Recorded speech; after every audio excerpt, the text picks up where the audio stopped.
everyone, and welcome to Journey with the Kellers. Today we are back in the Keller kitchen making something from the Marvel Eat the Universe cookbook.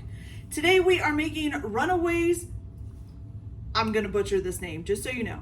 Runaways Okonomiyaki. So it's kind of like a big Japanese pancake, but it has all kinds of stuff that a regular pancake doesn't have. So let's go ahead and do this and see what we got here. Oh, that's not good. Hold on a second. Nope. There we go. Okay, so what you're gonna do first is you need a, it says either a 1-2 inch long Yanamano or Nagamo yam, I don't know, or you can use a russet potato and grate it. So that's what I have here. Okay, so to this you are going to add 2 eggs. Okay, we have 1 and 2, and it doesn't say to peel the potato or anything, so I didn't do that. Okay. Oh, and then how much mirin do we need? I need my table, my measuring spoons here. Okay, so you need 1 teaspoon of mirin. Now, though this is a pancake, it's actually a big pancake. So, you know, I mean, if you've got like 5 people in your family like I do, you probably don't want to make 5 of these. I'm actually just starting out with 1 because for one thing, I don't know if my kids are going to like this. And for another, you know, you kind of want to make sure that you don't have too much. I mean, then you just got a whole bunch of wasted food sitting around. All right, so you're gonna go ahead and stir up the potatoes, the eggs, and the mirin, okay? So we got that done. Perfect. Okay, now I'm gonna set that to the side. Now in a medium bowl, you're going to need, let's see, some flour. And I forgot my measuring spoons and my measuring cups today. Okay, here we go. All right, so now you need 1 cup of flour. Okay. And it says just all-purpose flour. Although I did see when I was looking up kind of exactly what this is, that I guess a lot of times over in Japan and stuff, they will actually use like a whole wheat flour. Let's get this mirin out of here. There we go. Okay, and then you're gonna need 1 teaspoon of baking powder to add to this. Good. And then also 2 teaspoons of what they call handashi or dashi powder. Or you can also use chicken bouillon if you don't have or you can't find this powder. Okay. Get this. And these powder, the handashi powder comes in these little, it kind of looks like a drink mixer packet. Comes with several of these in one packet, so that's kind of cool.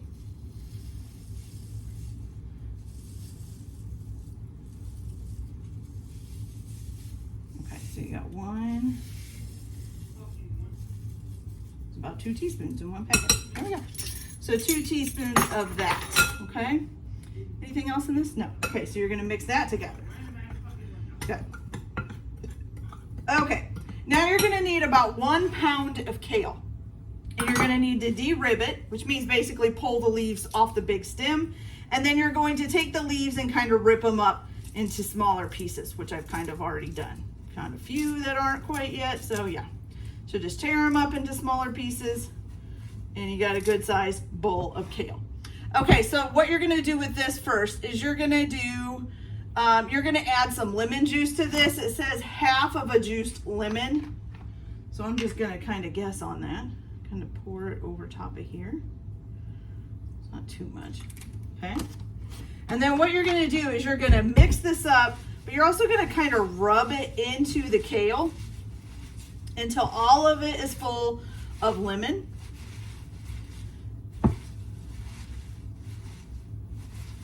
And you want to squeeze it too until it's coated with the lemon juice and the color brightens.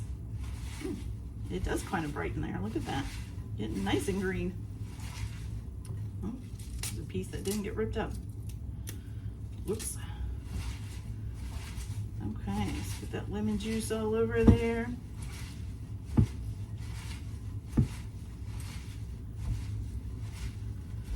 Okay, so now, after you've done this, and you've gotten your kale all nice and coated and gotten it nice and bright, now you're going to take your wet ingredients, your potato with your mirin and your egg, and add it to your dry ingredients, okay? And you're going to mix that up.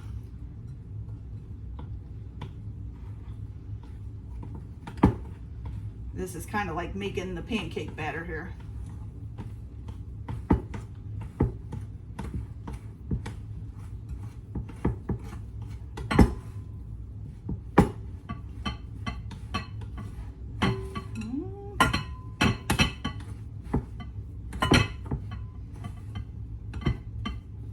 It needs a little bit more of the mirin or something. It's a little bit dry. I'm just going to add a smidge more, kind of like you would water. I'm going to add a little mirin.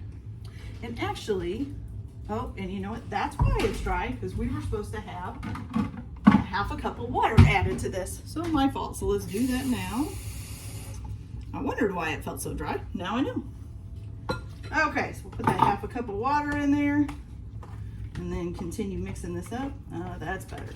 Much, much better. Turning more out like a pancake batter now. There we go. Okay. So, when you do the potatoes, eggs, and the mirin, also add a half a cup of water. It's my fault I didn't. I forgot that little part there. And my cat is attacking my dog. Tack, leave her alone. Okay. So, this is what I got. Nice. It does look a lot like a pancake batter. Look at that. Okay. All right, so now you're supposed to add the kale that you did to the batter that you just made. But unfortunately, I can't really do that because it's not a big enough bowl. So we're gonna go ahead and just add this to this. And then with this, you're also gonna add in some cooked shredded chicken. So you need about a half a cup of that. I know, Mercedes, the kitty is coming after you. You're okay. All right. All right, so some cooked shredded chicken in there. And we're gonna stir that all up. I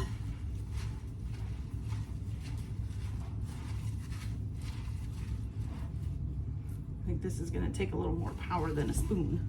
We're gonna use our hand.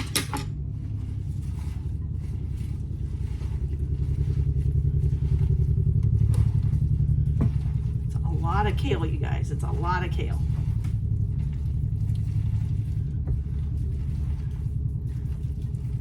But it does kind of feel like a batter. Strange. Okay, so once you get this all mixed up, then we're gonna move over to the oven. So I'll be back as soon as I get that all set up and we'll go on from there. So I'll be right back. All right, you guys, now we're back at the oven. So the first thing that you're gonna do is you're gonna go ahead and put a skillet with 2 tablespoons of vegetable oil in it to heat it up. Now, also a little note. So this takes something called yakisoba noodles, and it says fresh yakisoba noodles or yakisoba noodles. I don't know how you say that. But anyways, you're supposed to do fresh ones. I can't make my own. I don't have that kind of time right now. And 2, I didn't see anything called that around here, but I did look it up and they said that ramen noodles will do the same thing. So I did find ramen noodles and I went ahead and cooked them up because they were dried. So I cooked them up so they're a little bit less dried out. So they're a little bit more fresh. So that's what, if you need something besides the yakisoba noodles, then you can use ramen noodles. And like I said, I just heated them up. Okay, so you're gonna go ahead and do 2 tablespoons of vegetable oil and heat it up. And then what you're gonna do is you're gonna take your yakisoba noodles or your ramen noodles if you're doing like me. And you're gonna put them in the bottom of the pan. And you're gonna stir those up, okay? Until they're cooked. And this is about 5 ounces of ramen noodles. Or 5 ounces of yakisoba. I I don't know, but yeah, about 5 ounces. Let me move that up just a little bit. As you can see, my cats are in the background playing over there. Okay, so once you get them cooked, and like I said, I had already kind of pre-cooked mine ahead, so they were already warm. You're gonna go ahead and center them in the middle of the pan, okay? Once you get them in the middle of the pan, let me make sure I'm doing this correctly.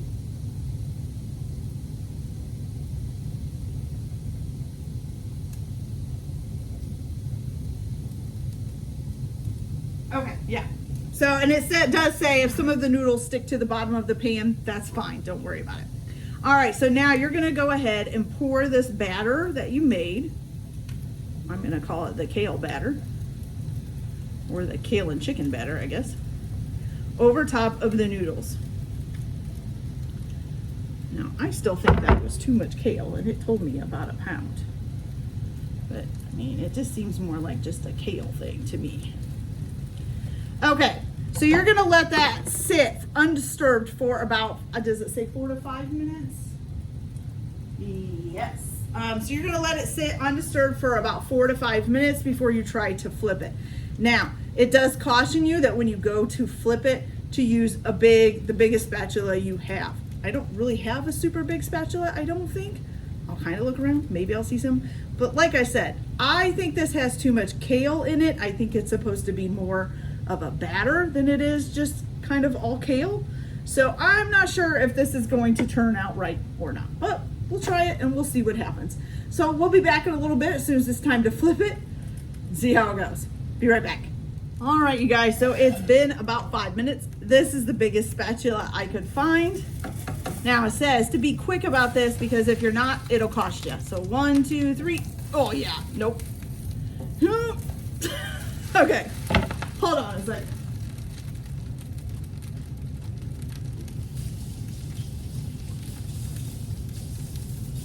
I get the feeling things are gonna go flying. But we're gonna try this with 2 spatulas. Here we go. Okay.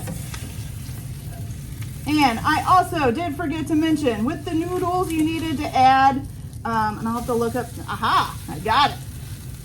Pretty good. Some of it went over the edge, but I did get it, so that's good. Okay. All right, so like I was saying, I forgot to add it's called Okonomiyaki sauce or steak sauce. So though I forgot to add it, I'm gonna go ahead and add it now to the noodles because they're face up. You just need about a tablespoon. So we're just gonna shake this real lightly over top of there. Woo, it's kind of over the side of the pan that I need to pick up. You were supposed to kind of stir that around on the noodles, so we'll just kind of flatten it around. This is not good. We got stuff going. There we go, get that out of the fire. Okay. I don't know if I can get those out or not. Probably not. Yeah, too much. Okay. So what you're gonna do now is just kind of let this sit again and keep on cooking. Does it give us a time? Let's see. Okay, so you're gonna let it sit for another 4 to 5 minutes. And then you can test it by sticking like a chopstick or a, some toothpick in the middle to see if the batter is done. And then it'll be ready to try, I guess. So we'll be back as soon as this is cooked all the way up. So we'll see you in a minute. All right, you guys, so we got it all done. I flipped it out onto a platter. Give you guys a close look. I'm not sure if this is burnt. It might be just a little bit. I might have cooked it too long on that one side. Woo, look at all that steam coming off. So it doesn't look too bad, but I'm not a big fan of kale. It's just not my thing. So to top it off, after you make this, so it says you can put whatever you like on top of it. It suggests some mayonnaise, so we're gonna do that. It says Japanese mayonnaise, but it says also you can use regular mayonnaise. Okay. Then you can also put more of your okonomiyaki sauce or steak sauce on there. So we'll put a little bit of that going the other way. Maybe. There we go. All right. Then you can put some of these, which is bonita flakes, on there. Doesn't really give you amounts. It just says you can put them on. And then also some seaweed flakes, which I don't have seaweed. Well, I guess it's kind of seaweed flakes. We'll just kind of put these on there. And I'll let it stick to the top. All right. She's beautiful. Let's get a fork and give her a try. Now, if this is real, I don't know, what would you call kale? Crunchy? Hard to chew? If it's anything like that, I'm not gonna like it. And I just saw that this piece here has fallen off, so let's try that. We're gonna dip it in a little bit of the sauces, add a little bit of this to it. All right, so let's try this and see what it tastes like.